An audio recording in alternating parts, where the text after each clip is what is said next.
今日は10月22日の朝9時です。ちょっと準備してね、今からリース作りの練習に行ってきたいと思います。先週もお話ししたと思うんですけど、私のヒンクヌンクのホリデーコレクションで販売するクリスマスリースを私が手作りするので、そのリースをね作りに行くんですけど、今週からねリース作り始められる予定だったんですけど、ちょっといろんな事情があり、来月の頭に本格的に作り始めることになりました。なので今日はちょっとその練習みたいな感じで 1,2 個ねリースを作りに行ってちょっと腕を鳴らしたいと思っています。でその準備をしてもう外に出なきゃいけないんだけど、今日は寒いですね。今日はもう12月の頭ぐらい寒いっていうのを見まして、下にタートルニット着て、上に今日は作業しやすいスウェットとマリメッコのやつ着てます。で下はヤヌークの黒のズボンで、リース作るのでちょっとこのエプロンも持ってこうかなと思います。で、先週販売したメモリーズ・オブ・ソーミヒンクヌンクのホリデーコレクションのキャンドル、たくさんの方にご注文いただきまして、日曜日の朝には完売いたしました。本当にありがとうございます。注文していただいた方、お届けまで今しばらくお待ちください。で今日のバッグは久しぶりに使うナッセンリトゥンというブランドの白のレザーバッグですね。これに入れて、今日はこのスウェットの上にこちらマッキントッシュのこのコート着たいと思います。内側にボアがついてるやつですね。襟とか立てちゃおうか。これ襟立てたらさ、ここにレオパード出てくるのめっちゃ可愛くて、でちなみにここの袖の部分もまくったらレオパード出てくるんですよね。これめちゃめちゃ可愛い。それでは行ってきます。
めちゃくちゃお腹が空いてるので、簡単にねできて美味しいものを食べたいなと思って、 X で今バズってる酒蒸しハンバーグって皆さんご存知ですか？長谷川あかりさんっていう料理研究家の方なのかながポストしてる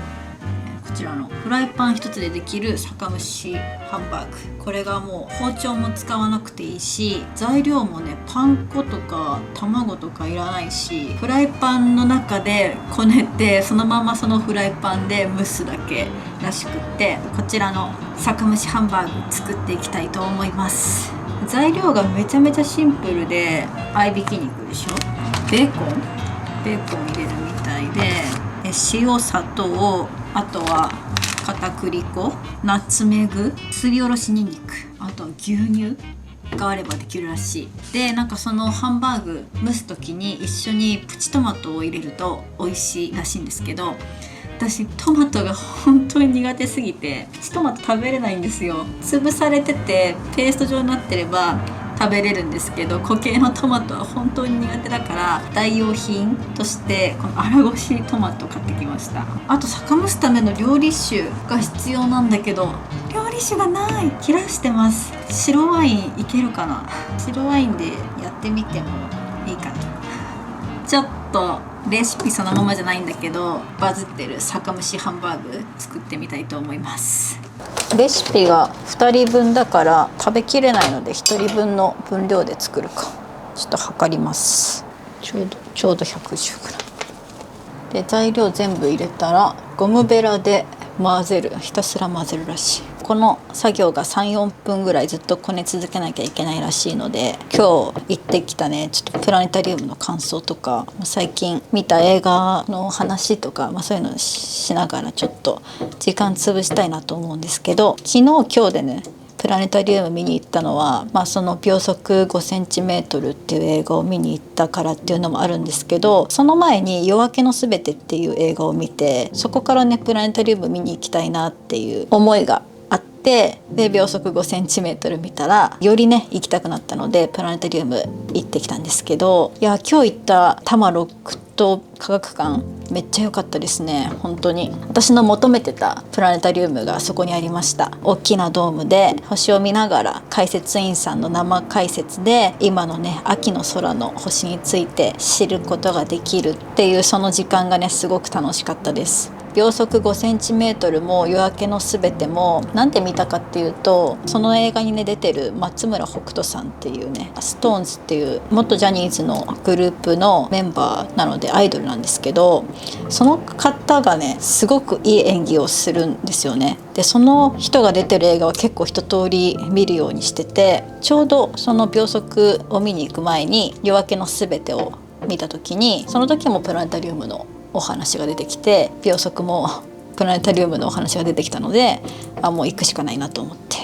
行ってきたんですが、秒速 5cm もねすごく良くて、原作をね正直多分見たことあるんだけどほとんど覚えてなくて、だからなんかほとんどこうストーリー忘れてって、ほとんどその初見みたいな感じで見ることができたんですけど、もう一個一個のね描写が本当に美しくって、でなんかこう邦画にあんまりないような音楽のリズムに合わせてカット割りされているところとかがあったりとかして、自分も動画作る時に音楽のリズムに合わせて映像をね切り替えていったりとかすることがあるから、なんかそういう意味でもすごく勉強になったし、なんか普段何気なく歩いてる道とか何気なく見てる景色とかってこういう風な角度から動画とか撮ったらこんなに素敵な描写になるんだなみたいな、そういう発見もあったりとかして、結構すごく好きな映画だったし、やっぱ何より松村北斗さんの演技が良すぎてすごく入り込めたその映画に。なので本当見に行ってよかったなと思うんですけど、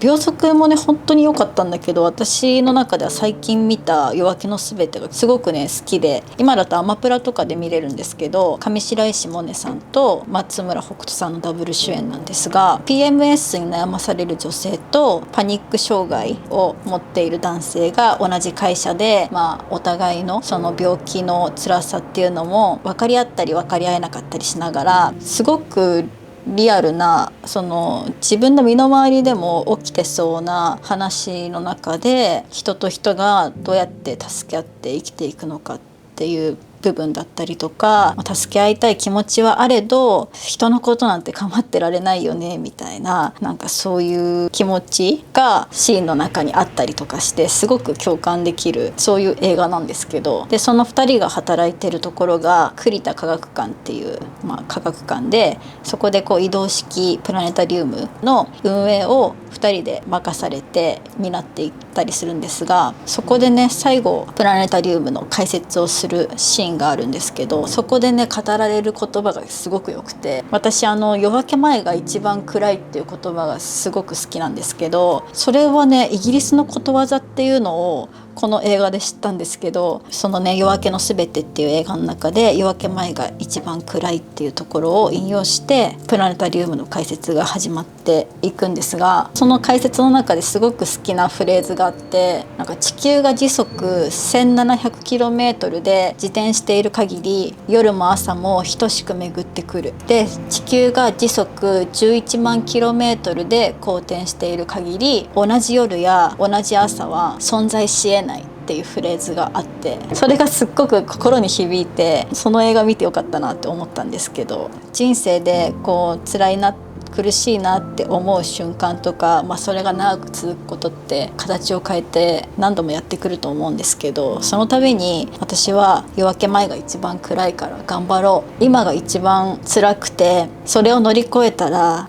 明るい明日がやってくると思って生きてきたんですけど、なんかそこの夜明け前が一番辛いっていう言葉のこのフレーズにプラスアルファで科学的な真実が上に乗ったことで、よりこう自分の中でこの夜明け前が一番暗いっていう言葉が糧になるというか、地球が自転している限り夜も朝も同じく巡ってくる。明けない夜はないし終わらない一日はない。で地球が11万 km で公転してる限り同じ朝はないし同じ夜はないんだなって思うとすごく救われるんですよね。辛い時はもちろん、楽しい時であったとしても、明日はまた違う一日がやってくるって思えることで、なんか生きる希望が見出せるというか、いいことも悪いこともその日で終わりにできるんだと思うとすごく救われるんですよ。そういうことをもう一度改めて科学的に説明してもらえると納得感が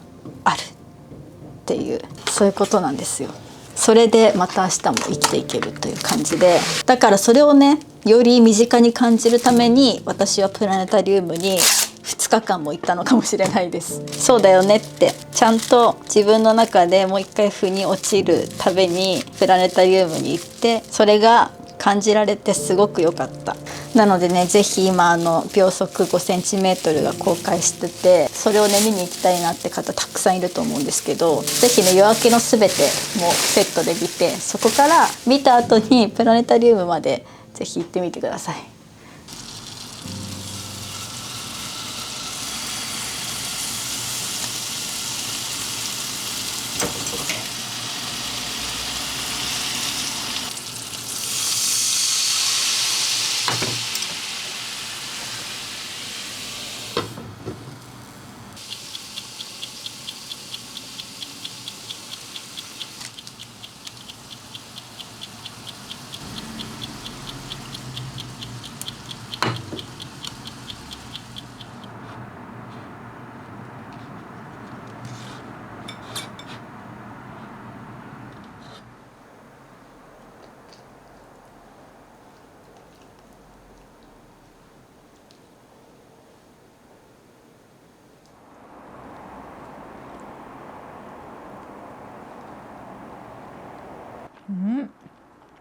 うまっ。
今日八芳園に行った後、そのまま歩いてビオトープによって秋服を買い足してきたのでご紹介したいと思います。秋服って言ってもなんかもう昨日ぐらいから冬みたいに寒すぎて秋服買う必要ないんじゃないかななんて思ったりもしたんですけど、アウターの下に着るトップス、それをいくつかね買い足したいなと思ってて、ちょうどいいのがあったので買ってきました。はい、まずはこちらオーラリーでニット買いました。チャコールカラーかなのニットです。ウール 100% でサイズは1ですね。もうねずっとこういうなんてことない形のいいニット探してて、今日やっと出会いました。着てみました。もう本当になんてことないニットなんだけど、きちんと感もありつつ抜け感もあるっていう絶妙なねニットですごく気に入ってるんだけど、ここら辺の首元がねしっかりしててすぐによれてこなさそうなところとか、あとはここのね袖のところ、こういう風にね腕まくりとかしてもこの辺がヨレヨレに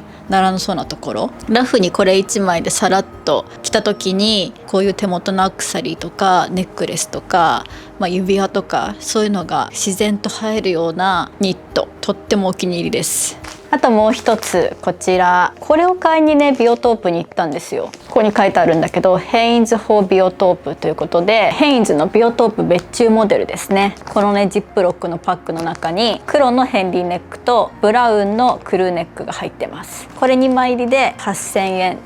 ですね。サイズはフリーサイズで、私はこのヘンリーネックの方を黒にしてクルーネックの方をブラウンにしたんですけど、これ逆もあってヘンリーネックがブラウンでクルーネックが黒のやつもあります。なんかね今年の秋冬はこういうシンプルなね黒とかブラウンのトップスをねさらりと着たいっていう気持ちが私の中にあるっぽい。はい、こういう感じで明るめブラウンのクルーネックでしょ。こっちがねすごい欲しかったの、黒のヘンリーネック。はい、着てみました。めっちゃ可愛い。このさヘンリーネックのここのボタンの細かさっていうのかな、小さくてこうバーッといっぱいついてるところがすごく可愛くて、でいつも私 S サイズ着てるんですけど、フリーサイズで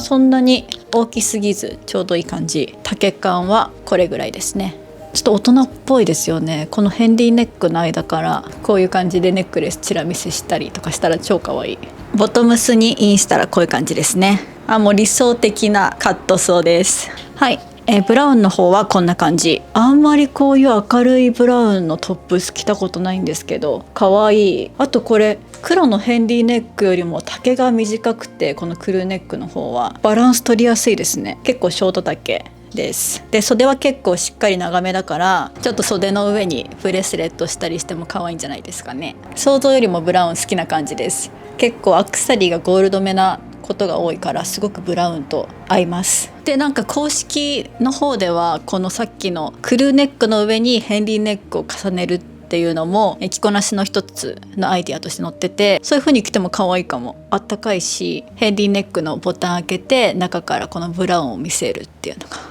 可愛いですね。はい、こんな感じで秋服を買い足しました。であとせっかくだから昨日ね作ってるところをお見せしたかなと思うんですけど、今年の私のヒンクヌンクのホリデーコレクション、クリスマスリースをねハンドメイドするっていうもののサンプルっていうか、こういうリースを購入してくださった皆さんにお届けしますよってやつを、見せたいと思います。これが今試作のねギフトボックスなんですけど、ここがマグネットになってて、試作段階だから内装とか変更あるんですけど、こうパカッと開けると、中にリースが入ってお届けするというような形になってます。なので今年のクリスマスにねリースを使ってもらって、この箱に収納してしまってもらって、また次の年に使っていただける、そんな風に箱も作っています。こういう感じのものをねお届けする予定なんですけど、フィンランドの森をイメージして、こうビルベリーとかブルーベリーとかそういう実のようなものをリースの周りにいっぱいつけて、であとはネイビー、ピンクベージュ、あとはキラキラの星がついたオーナメントを大中小こう散りばめています。これはフィンランドのヌークシオ公園歩いてる時に感じた湖面とか葉の隙間から漏れる木漏れ日、そういうキラキラしたものをオーナメントのこのボールのラメで表現しています。であとは見えにくいかもしれないんですけど、ここら辺とかこういうところにガラスのキャンディーのオーナメント3つぐらいつけてて、これは全くその森とは関係ないんですけど、少しクリスマス要素を入れたいなと思って遊び心をプラスしたいなと思ってつけてます。あとは他にもラズベリーの実だったりとかブラックベリーとか松ぼっくりとかつけてて、ちょっと立体的にねワイヤーで作られてるパールとかビーズのパーツもつけて、ちょっと冬のね雪とか氷キラキラとする感じをちょっと表現できないかなと思って、そういうのもつけてます。このオーナメントがついてる下のこの葉っぱ、これは本物の葉をねドライにしているので、こう箱を開けた時にリースのね葉のいい香りがしてくるかなと思います。その他のパーツは全部造花なんですけど、この土台の木の部分、そしてねこの辺からこうちらりと見える葉っぱ、ドライになっているものです。はい、どうでしょう。一個一個手作りで作っていくので、このオーナメントの配置だったりとかベリーのバランスとかが全部違うものになってくるかなと思います。なのでオンリーワンのリースを皆さんの元にお届けできるかなと思います。私が本当に自分で作っていくので、どれぐらいの個数ができるか本当にわからないんですけど、一個一個丁寧に、そしてできる限りたくさんの量を作ってほしいなと思ってくださる方の手に渡ると嬉しいなと思っています。こちらの販売は11月の末とかその辺になってくるかなと思うんですけど、今のうちにリース買おうかな、どうしようかなっていうのをご検討いただければと思います。11月になったら私はせっせとねリースを作っていく、その様子もお届けできるかなと思うので、楽しみに待っていただけると嬉しいです。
始まりました。最近土曜ラジオ第43回、今週もどうぞよろしくお願いします。よろしくお願いします。はい、このラジオは私がこのお家にアトリエを持って私たち夫婦が半別居生活になったということで私たち夫婦の今をお届けするそんなラジオになっています。もう43回10月ももう終わりですね。来週ちょうどハロウィンだ1週間後。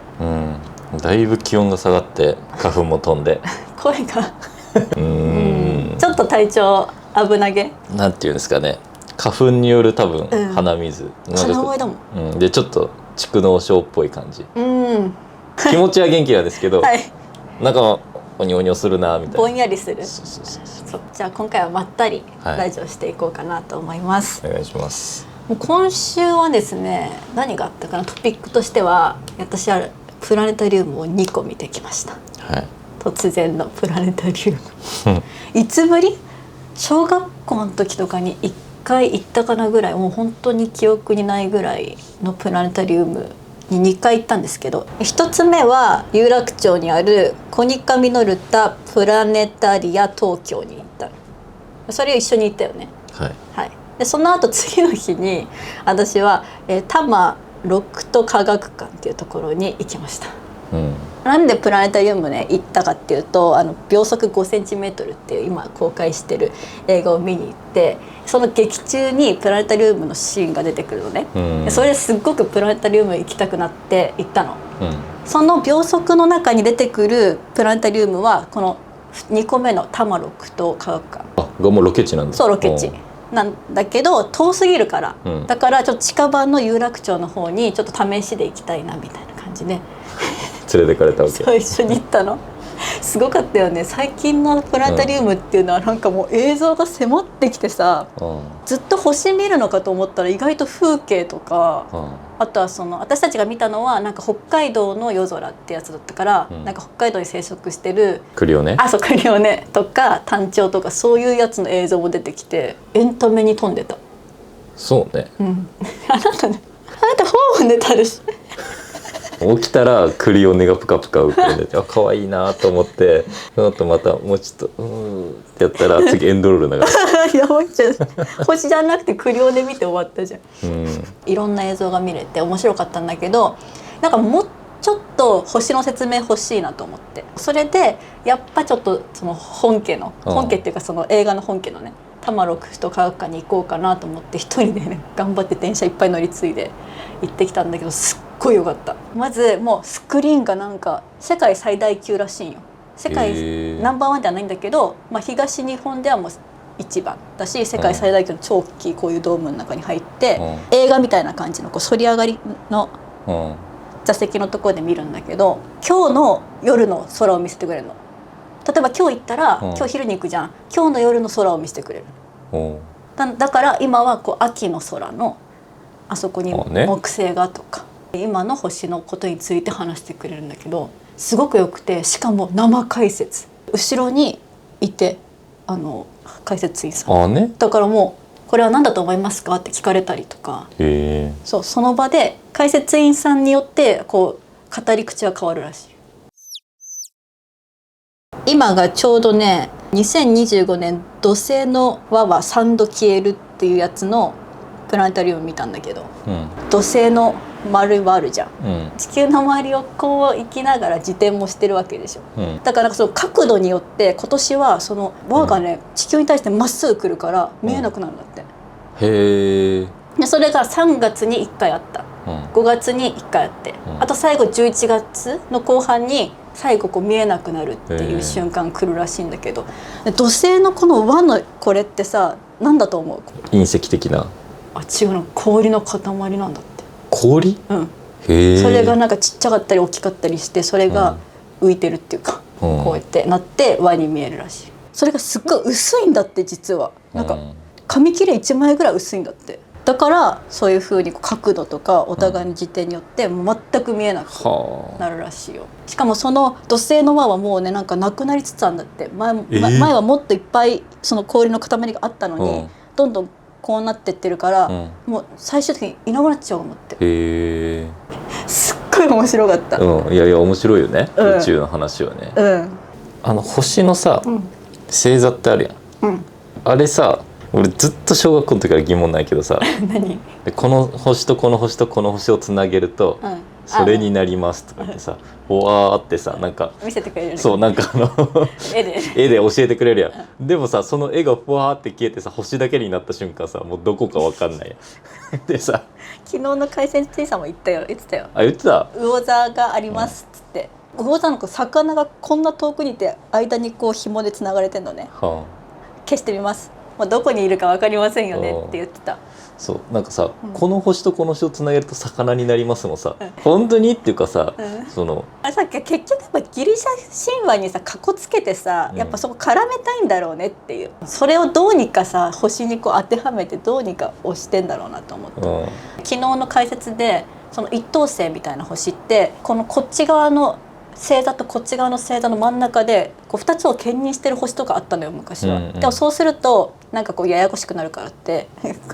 明らかにこっちの一等星なのに、うんこっち側の星座に与えないと形がおかしくなるからってこっちに与えたり結ああね構なんか、結構その辺はそう融通聞かせれるんや。そうそういやペガサスの足の部分をもうなしとして、ここにこっち側のやつに与えないとこのやつの頭がなくなっちゃうから、うんこれ地に与えましょうってその科学者が集まって決めたんだって100年前ぐらい。あ、そうなんや。じゃあ結構あれ取り合いなんだ。そ俺らからしたらさ余ってるように見えるわけ、う、うん例えば夜空に1,000個星がありました、うんでそこからいくつもの星座が作られてって、うんそのうち星座で使われるのはうんなんか200個ですぐらいのうんイメージ、でも実際は1,050個ぐらい星を使ってそうそうそどうにかやろうとしてるみたいな、そうそうそうそれくらいパツパツなあれ。うそうパツパツ。あ、もう夜空あれパツパツなんや。あ、そうなんや。てかなんか星座はパツパツっぽかった。あ、そうなんや。こう重なっちゃってっけど、こっちの星座にあげましょうみたいな感じで。はあ。ちょっと近かったらねもっと定期的に通いたいんだけどちょっと遠いなっていうので。ワンシーズン1回とかやったらいいんじゃない？あ、そうだね。なんか3ヶ月ごとに内容が変わるらしくって、うん。なんかねまた行きたいななんて思ったりして、意外とねなんかバタバタしながらもアクティブに過ごしていましたね。じゃあ今週もコウヨトリさんからいただいたお手紙を読んでいきたいと思います。コウヨトリネームジャガーガさんからのお手紙です。私はミクさんと同世代です。彼との関係についてご相談です。私には4年付き合っている遠距離の婚約者がいるのですが、仕事が忙しく朝から晩まで働いています。また仕事が忙しいのもあってよく体調を崩しています。そのせいもあるのか LINE の連絡も未読がよくあります。今婚約者との未読状態が2週間続いています。心が不安で押しつぶされそうです。以前ミクさんの動画で2ヶ月一切連絡を彼と取ってなかったと話していましたが、連絡が来なくて心折れそうな時ありましたか？また男の人の中には仕事が本当に忙しいと LINE を2週間以上も未読にするのはあり得ることだと思いますか？大切にされてないのかなといろいろ考えてしまい不安な日々を過ごしています。アドバイスいただければ幸いですということです。懐かしいねうちでも弁解しとくと、うんあれはあなたも分かってる状況というか、うんそそもそも論話す。知らない人もいる。ああね、そうそもそも、私と彼がお付き合いしてる時に彼がその転職みたいな形でうん入った会社ですぐに台湾に仕事で行かなければならないうんという状況になりました。突然なんか来週ぐらいから半年行ってくるみたいな風に私は言われて、お頑張って行ってきてっていうことで、台湾に送り出して、そしたらもう着いてからものすごい忙しかったんだよね彼は。新規事業の立ち上げみたいな感じで、うんまあもう体力的にもメンタル的にもギリギリだったその1ヶ月か2ヶ月、まあ、連絡はもう、ほぼ返してなかったと返してなかったし、私もあんま途中から送ってなかった気がする。思う、でも分かってくれって感じだったそうだでももう分かるやろっていうまあ本当にそうだね。分かってくれっていうのがすごいひしひしと感じたから分かったって感じなんだけど、まあ、確かにあの時を振り返ると不安とか寂しさはあるよ。それはもちろんなんか大丈夫かなっていうのもあるし、なんか寂しいなっていう気持ちもあったんだけど、なんだろう、よくよく考えたのよ。これなんで私我慢できたのかなって思った時に、まあ、あなたとその時までに3年4年ぐらい付き合ってたから、そうこの人は誠実な人だというのは分かった、嘘はつかないし浮気の心配もその時の私の判断ではない。もうだからもうあなたとちゃんと結婚したいって思ったのよ。ちゃんと自分がさ本当に必要だと思う人だからうまくいくようにさするって考えた時に、自分の寂しいっていう気持ちを伝えるよりもあなたのもう分かってくれっていう方に寄り添った方が確実にうまくいくと思ったから我慢できた。普通にさ結構早い段階で諦めれた。もう全然そんな余裕なさそうねっていう、でも俺1ヶ月も連絡返してなかった。もうちょっとは返してたと思うけど。いや返してなかった返してなかったっていうか、私が連絡してないから、返すとかないよ、ね、忘れてたって言ったもんあんた。それくらい必死にならないといけない状況だったから、その日常的にそういう未読無視とかはしてなかったよね。もちろん、行く前までは毎日連絡取ってたしさ、毎日電話とかしたしダメじゃん。だからそれぐらいできないんかと思って、もう相当やばいんやろうなって思って、とりあえず体調だけ心配してた。しかもこの方婚約者だからさ、いずれ結婚する約束もしてるわけだからさ。でもやっぱりそれでも寂しいらしくて、男の人の中には仕事が本当に忙しいと LINE を2週間以上未読するのありえることだと思いますかって、これを多分「はい」って言ってほしいんじゃない？だけど状況によるよね、そのさ仕事ってさ年中忙しいってことって基本的にないと思うね、繁忙期があったりとか、その自分の持ってる仕事的に、この時期は忙しいとか、このプロジェクト入っちゃったから忙しいとか、いやなんかそこら辺の前段階の話をちゃんとしてるんだったらいいと思う。俺ちょっとこっから忙しいわみたいな、あらかじめ言ってもらった、ね、そうでなんか終わりを教えてほしいよね、なんかその年中さ2週間無視っていうか確かに相手に理解してほしいっていうのは結構難しいよね。そうだね、なんかどっちにも取れるよね、その安心して、言わなくても分かるっしょっていうパターンと、なんか婚約してるってことはじゃあ結婚式もうちょっと希望を叶えたいなと思って、必死に働いてるとか、結婚式のためにとかね、そうとかなんか子供がとか、そのやっぱあんまり男女で分けるのは良くないけど、なんか男性の方がちょっと将来的な、まだ起きてないことに心配する傾向がちょっとあって、女性は今、この状況が良くなかったら心配するとか、今連絡がつかない、でも男性的にはでも俺ここで頑張れないと将来悲しませるかもしれないと思って、なんかもう躍起になってる時期っていうのもあると思う。確かに。でその中でちょっとコミュニケーションミスみたいなことが起きてる、結果話し合いなんやろうけど、なんか原因がわからないから不安になってるわけ。例えば朝めっちゃ早く起きてるとか、夜中遅くまで仕事してる場合って、お休みとかも返したら通知音で起こしちゃう可能性ってあるわけ。確かに。それ入るとかも。そうだけどこっちは朝5時に起きてやってるのに相手はさ9時まで寝たいかもしれんっていう、なんかちょっとした積み重ねの可能性もあるから。確かに今連絡しちゃったら突然連絡返ってきて電話しようとかなっちゃうけど、俺今寝ないと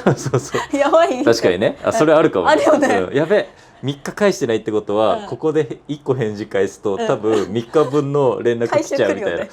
な、確かに婚約してちょっと気合入りすぎちゃってる可能性もあるよね、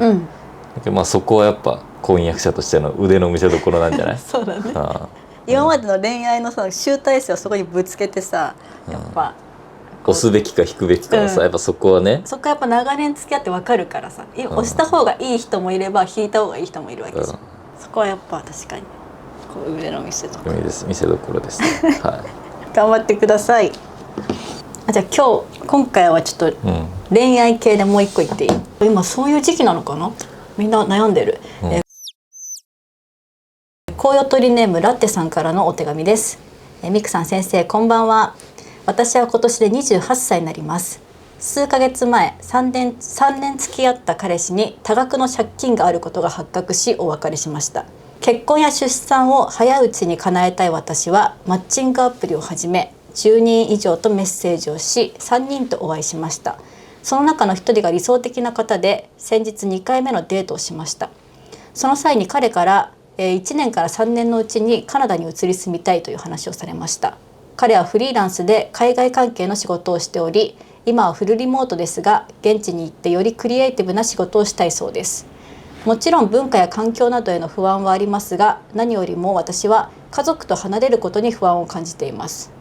彼は年に1回は必ず日本に帰るようにするし、不安にさせるようなことは絶対にしないと言ってくれます。正直長く付き合って信頼関係ができている相手なら海外に一緒に行く覚悟も持てると思います。でも出会ってまだ1ヶ月ほどで信頼関係を築いている途中の今、すぐにその覚悟を示すことができません。お二人のご意見を伺いたいですということです。どういうこと？今付き合ってんの？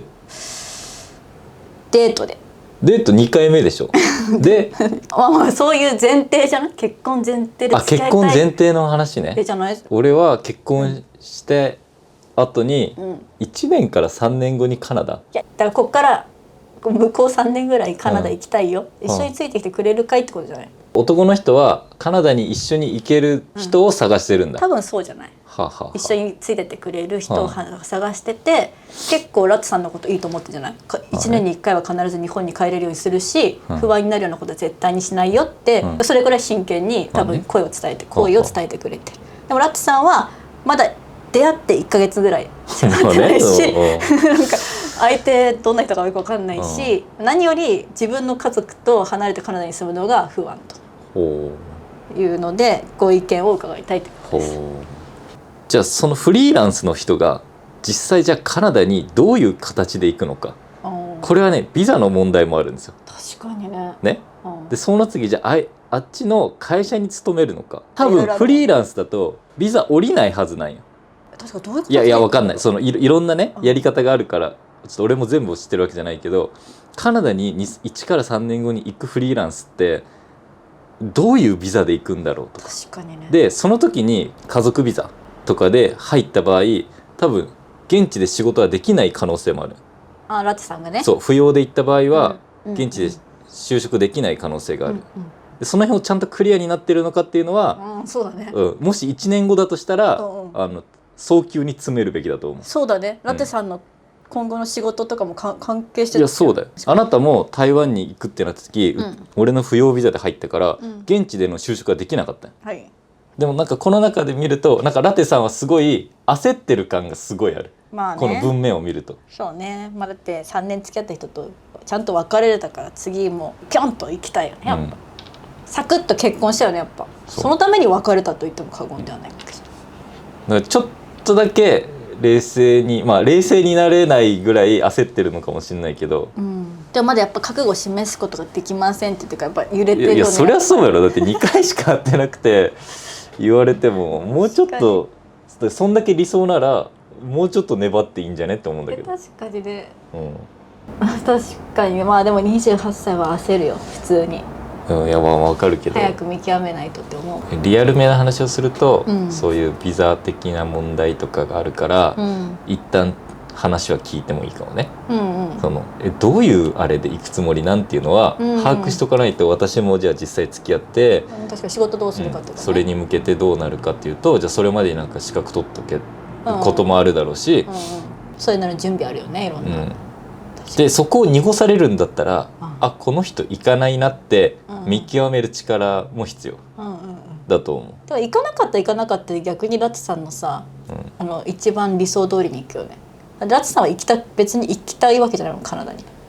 家族と離れるのが不安だし、出産したいなら行かないっていう道が一番理想じゃない？確かに見極めるっていうのはありだと思う。1年ぐらい別にその早急に、だってすぐ行くっていうなら話は別だけどね、全然その猶予期間みたいなのがあるなら普通に付き合ってたらよくない？でどういうふうに行くのっていうのをしっかり聞いて、そのために私どうしといたらいいかなみたいなの話して、ちょっとついていきたいと思うならついていく準備をする。でもね、こっからその結婚とかがゴールじゃないからね、その先も見据えて相手のことをよく見るっていうのは本当に焦ってても大事だなと思いますね。ラテさんが幸せな結婚できるのを祈ってます。大丈夫かな、これご意見っていうかでも冷静になることは本当に大事じゃない、何事においても。冷静になって、一旦1ヶ月とか2ヶ月とか、もう何回かお試しで付き合ってね。それからでいいんじゃないかな。じゃあもう一つ読んでいきたいと思います。小よとりネームポイズンプリンさんからのお手紙です。この前はミクさんの創作のプロセスについて質問お答えくださりありがとうございました。ところでそろそろなんとかグランプリシリーズをまた見たいです。私はあのコーナーでいろんな人のおすすめを見るのが大好きです。私の思いつきは全国のご飯のお供です。新米の季節なのでご飯に合う全国のご飯のお供を改めて知りたいです。これやろう。なんか一回ご飯のお供って言ってたよね。そう一回ね、なんかそのグランプリシリーズなんかいい案がありますかみたいな聞いた時にご飯のお供すごい多かったんだよね、なので食欲の秋ということですから、ご飯のお供グランプリを開催したいと思います。まあ来週じゃなくても再来週でも。そうね、ちょっと待って。集まり次第だね、集まり次第。じゃあご飯のお供の範囲どうする？ご飯のお供って言ったらさ、いろいろあるよ。おかずだっていけるわけだよ。ハンバーグとかさ、この瓶とかに入ってさ、ご飯の上にピョって乗せて、もうそれだけで食べれるようなやつにする。これ決めないとね、結構幅広く。確かにね、確かにね、定義難しいね。定義難しいよ。おかずは NG にする。いや、おかずはダメでしょ。ハンバーグとか餃子とか、もうおかずとしてなるものは NG。まあ、ある程度そのおかずは NG っていうところで、ある程度この皆さんの裁量で募集するか。か瓶詰めレトルトなどで販売されるご飯の副食品、はい、調理が不要なものだよね。そうだね。例えば餃子とかだったら焼かないといけないじゃん、でもご飯のお供なのでそのまま食べれるもの、調理が不要なもの、乗っけて食べれるもの、調理せずにご飯に乗っけて食べれるものが多分一個の定義じゃないかな。はいまあぜひ地域の特色とかもあったりしつつ、全国で買えるやつでもいいし、もう知る人ぞ知るみたいなやつでもいいって、ぜひこのコメント欄にコウヨトリネームをつけてご飯のお供を大募集します、はい、来週もしくは再来週でご飯のお供グランプリを開催いたします。一個禁止事項言っといていい？どうぞ。ご飯のお供ではないんですがは NG 前も洋館ではないんですがって言って